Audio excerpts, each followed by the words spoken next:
안녕하세요. 오늘부터 사도행전을 좀 보겠습니다. 지난주까지 요한복음을 마쳤기 때문에 오늘 7월 13일 사도행전. 사도행전은 이제 누가가 쓴 거죠. 누가는 아마 이 사도 바울이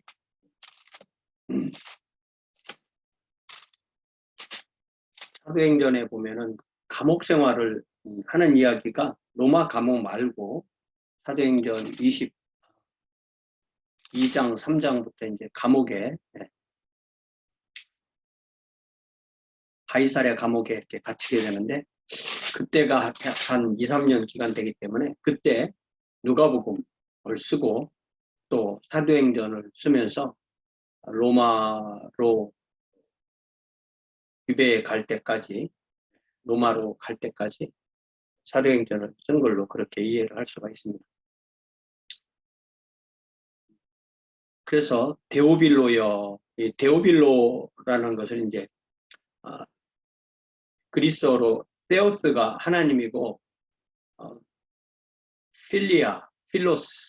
필리아가 사랑이잖아요. 그래서 하나님의 사랑을 받는 자다라는 그런 이름 아니면 별명 같죠. 그래서 요한복음을 헌정한 사람도 데오빌로고 그렇기 때문에 누가복음을 헌정한 그 사람도 데오빌로고 그래서 이 누가복음과 사도행전은 한 시리즈의 상하권으로 그렇게 이해할 수가 있습니다.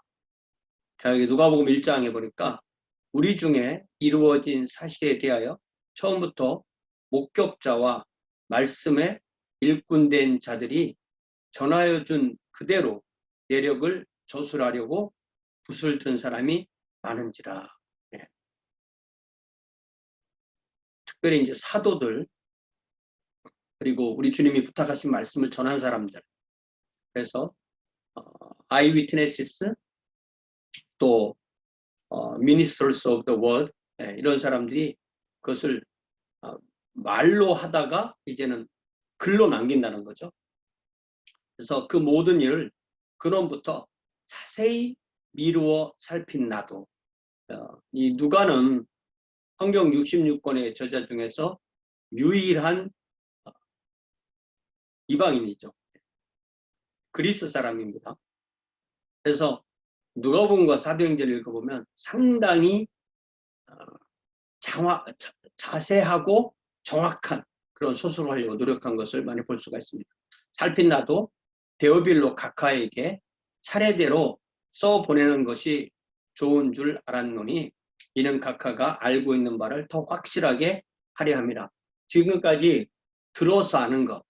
그러니까 테오필로스도 이방인이고 그가 최근에 그리스도인이 되었고 누가의 이 저작을 후원하는 사람이기 때문에 그에게 첫 번째 독자로 이것을 헌정하는 그런 의미로 이 헌정사를 맨 앞에 쓰는 것이 이게 당대의 관습이었고 그것을 그대로 한 것입니다. 그러면서 이제 사도행전을 시작할 때는 데오빌로요.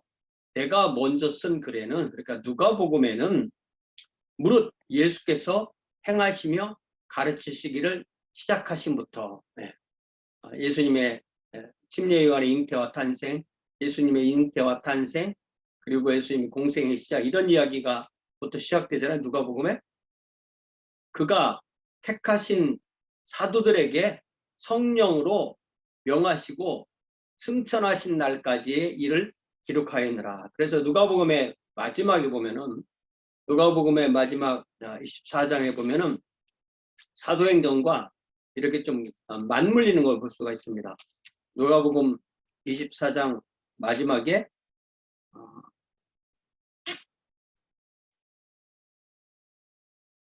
열한 제자에게 나타나셔서 말씀하신 내용이 44절부터 나오는데요.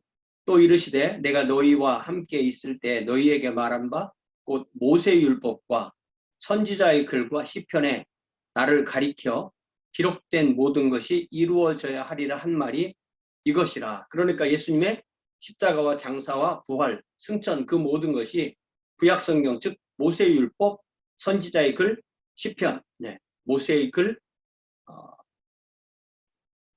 또 선지자의 글, 모세율법, 선지자의 글, 시편 이것이 이제 구약성경의 유대교의 3대 구분법이거든요. 그러니까 구약성경이 이렇게 이루어졌다는 거죠. 율법, 그리고 선지서, 시편. 그래서 보통 율법은 토라라고 하죠. 토라. 그리고 선지서는 나빔, 나비가 이제 선지자고 그걸 복수로 할 때 나빔.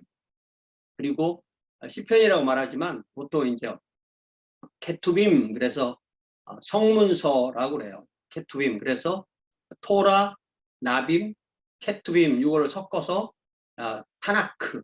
그때도 이렇게 줄여 부르는 말을 많이 했던 거예요. 타나크 이렇게 말하는데 그 구약성경 전체 타나크가 그래서 이것을 조금 줄여서 부를 때는 율법과 예언자가, 율법과 선지자 이렇게 말하고, 또 줄이면 율법이라고 하고, 또 줄이면 성경이라고 그렇게 말하는 것입니다. 이에 그들의 마음을 열어 성경을 깨닫게 하시고, 그러니까 모세율법, 선지자의 글, 시편을 한꺼번에 말했을 때 성경이라고 하는 거죠. 또 이르시되 이같이 그리스도가 고난을 받고 제3일에 죽은 자 가운데서 살아날 것과 또 그의 이름으로 죄사함을 받게 하는 회개가 예루살렘에서 시작하여 모든 족속에게 전파될 것이 기록되었으니, 이게 바로 어떤 하나님의 왕국이 시작되고 예수님께서 이제 시작을 완성하시고 그것이 예루살렘부터 시작해서 각 나라 족속과 백성과 방언에 이르기까지 전파되기 위해서 예루살렘에서 유대로, 사마리아로, 땅끝으로 그렇게 전파되는 그런 것을 말씀하셨다. 그러니까 구약의 이스라엘 백성 중심으로 시작된 하나님의 왕국이 예수님에 의해서 이제는 온 나라로 가는 그것이 시작되었다. 그리고 너희는 이 모든 일의 증인이라 볼지어다 내가 내 아버지께서 약속하신 것을 너희에게 보내리니, 성령을 보내리니 너희는 위로부터 능력으로 입혀질 때까지 이 성에 머물라, 예루살렘에 머물라. 우리가 요한복음 21장 맨 마지막에 보니까 베드로는 부활하신 주님을 만나고도 갈릴리에 가서 업으로 돌아갈 수 있는 그런 상황이었잖아요. 그랬을 때 주님은 그들을 갈릴리에 만나시고 또 마태복음 28장에 나오는 것처럼 그 산에서 만나시고 그들 모두를 다시 예루살렘에 모아놓으시고 보니까 그 인원이 한 120명 되었다는 거죠. 예수께서 그들을 데리고 베다니 앞으로 나가사, 여기 감람산이죠. 손을 들어 그들에게 축복하시더니 축복하실 때 그들을 떠나 하늘로 올려주시니 그들이 그에게 경배하고 큰 기쁨으로 예루살렘에 돌아가 늘 성전에서 하나님을 찬송하니라. 그러니까 마가의 다락방에만 있었던 것이 아니고 또 필요할 때는 또 열흘이니까 성전에도 갔던 것을 알 수 있는 거죠. 그래서 자 여기 다시 누가복음 사도행전 1장부터 1장 1절부터 보니까 데오빌로요 내가 먼저 쓴 글에는 물은 예수께서 행하시며 가르치시기를 시작하신부터 그가 사도들에게 성령으로 명하시고 승천하실 때까지의 날까지의 일을 기록하였노라. 그가 고난 받으신 후에 또한 그들에게 확실한 많은 증거로 친히 살아계심을 나타내사 40일 동안 그들에게 보이시며 하나님 나라의 일을 말씀하시니라. 하나님의 왕국일을 말씀하신 것이죠. 저는 이 하나님의 나라라는 이 번역어는 하나님의 왕국으로 분명히 성경에 나오는 것처럼 The Kingdom of God, 이제 그리스어로는 바실레이아라고 하는데 이 나라는 이제 여러 가지가 있잖아요. 뭐 왕국도 있고 제국도 있고 또 뭐 공화국도 있고 또 민주국도 있고 또 뭐 어떤 부족 국가도 있고 뭐 여러 가지잖아요. 그럴 때 하나님이 왕이시고 그 모든 신민은 어떤 민족과 성별과 계급과 관련 없이 다 동등한 그런 하나님의 백성인 그런 왕국이 바로 하나님의 왕국이죠. 그러니까 우리 주님께서 하셨던 일, 그리고 성경 전체가 가르치는 일, 바로 하나님의 왕국입니다. 하나님의 왕국의 일을 말씀하시니라 사도와 함께 모이사 그들에게 분부하여 이르시되 예루살렘을 떠나지 말고 내게서 들은 바 아버지께서 약속한 것을 기다리라. 그러니까 성령께서는 언제나 오실 수 있지만 왜 예루살렘을 떠나지 말아야 되냐면, 예루살렘에 이제 곧 오순절이 오게 되고, 오순절이 오게 되면 정말 많은 곳에서 유대인과 유대교인들이 몰려올 거기 때문에, 그 사람들, 그러니까 유대교인이라는 것은 너희들이 기다리던 메시아가 바로 나사렛 예수다, 우리는 그의 부활의 증인이다, 이 말만 전해주면 바로 그들이 하나님의 왕국 백성이 되고 온 세상에 나가서 복음을 전할 수 있기 때문에, 그들에게 복음을 전할 수 있는 그 때를 맞추기 위해서 주님께서 효과적으로 예루살렘을 떠나지 말라, 이렇게 말씀하신 것이죠. 요한은 물로 침례를 베풀었으나 너희는 몇 날이 못되어 성령으로 침례를 받으리라 하셨느니라.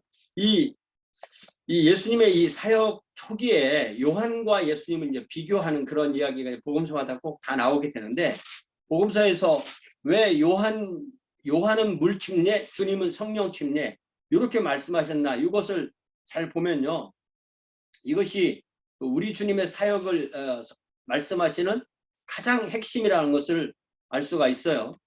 자, 요한이 예수님에 대해서 설명할 때 자신과 예수님의 가장 큰 차이가 무엇냐라고 할 때, 그 중에 하나가 마태복음 3장 11절을 보니까 나는 너희로 회개하게 하기 위하여 물로 침례를 베풀었거니와 내 뒤로 오시는 이는 나보다 능력이 많으시니 나는 그의 신을 들기도 감당하지 못하겠노라. 그는 성령과 불로 너희에게 침례를 베푸실 것이요. 그러니까 우리 주님께서 요한복음 14장에서 말씀하신 것처럼 보혜사인 내가 가고 나면 내가 성부께 부탁해서 보혜사를 달라고 해서, 보혜사를 보내달라고 해서 보혜사를 너희에게 보내줄 것이다. 그러면서 성령의 침례를 받게 된다. 그러니까 물침례와 성령 침례. 그러니까 요한은 회개하도록 했지만 이제 완벽한 회심은 성령께서 오시면 이루어진다, 이렇게 말씀하시는 거죠. 그래서 이것을 우리 주님께서 분명하게 오순절에, 그러니까 성탄절과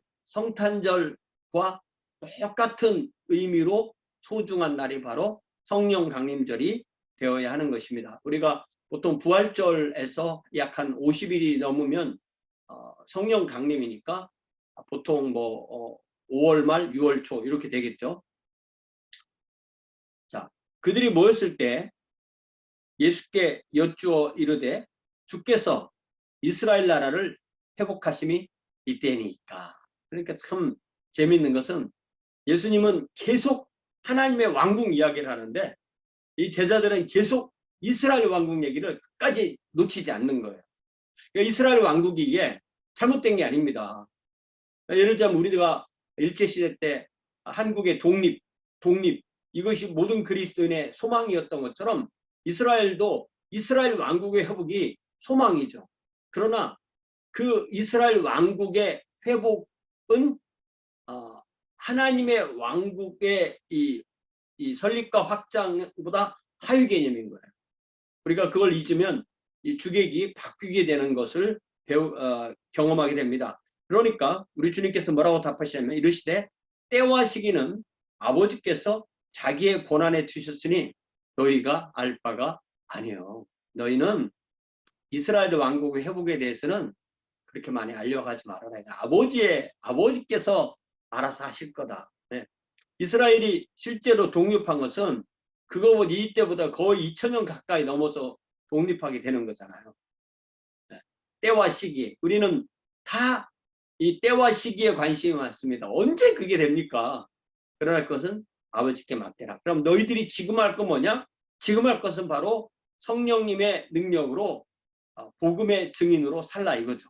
이르시되 때와 시기는 아버지께서 자기의 고난을 주셨으니 너희가 알 바 아니요 오직 성령이 너희에게 임하시면 너희가 권능을 받고 예루살렘과 온 유대와 사마리아와 땅끝까지 이르러 내 증인이 되리라.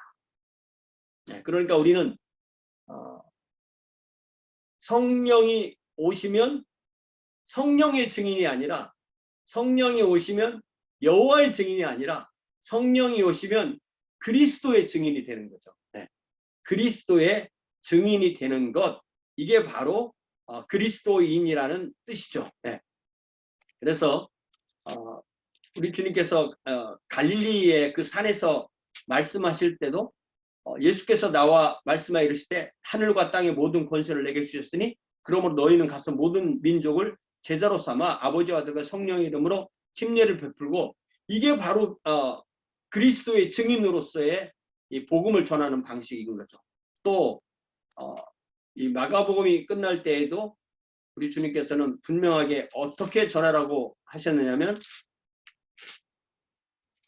마가복음 16장에서도 예수님의 복음을 전할 때 또 이르시되 16장 15절에 또 이르시되 너희는 온 천하에 다니며 만민에게 복음을 전파하라.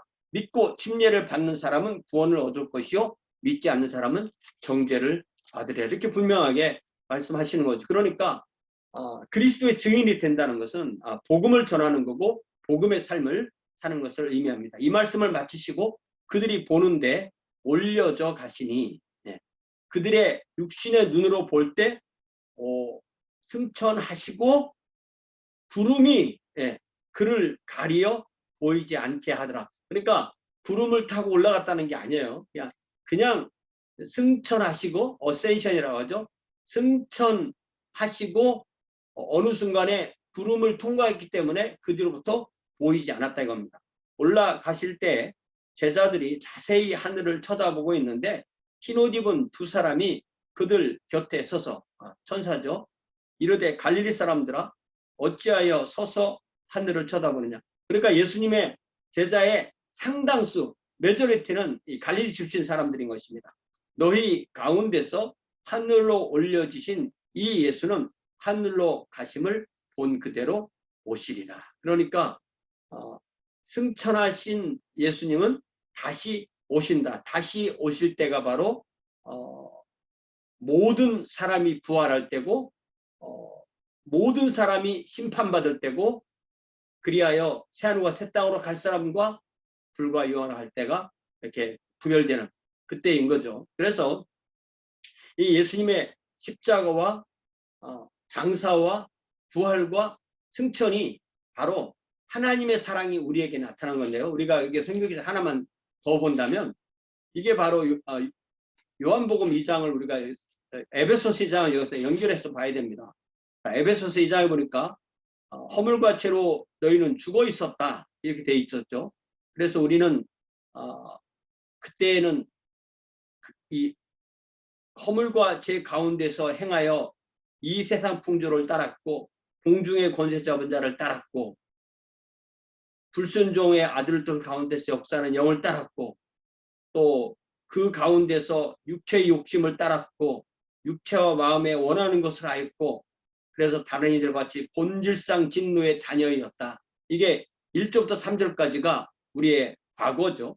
그러나 긍휼이 풍성하신 하나님이 우리를 사랑하신 그 큰 사랑을 인하여 하나님이 우리를 구원하신 가장 큰 것은 사랑이다. 그죠? 사랑을 인하여 허물로 죽은 우리를 그리스도와 함께 살리셨고, 이게 우리 주님의 부활에 모든 신자의 부활이 붙어 있는 겁니다. 그러니까 이것을 횡으로 놓으면 역사 안에서 계속 일어나는 거지만 종으로 놓으면은 우리 주님의 부활과 우리의 부활이 붙어 있는 거예요. 그래서 우리의 부활을 부인하는 것은 곧 주님의 부활을 부인하는 것이라는 것을 우리가 디모데 전후서를 통해서 많이 보았죠. 우리는 은혜로 구원을 받은 것입니다.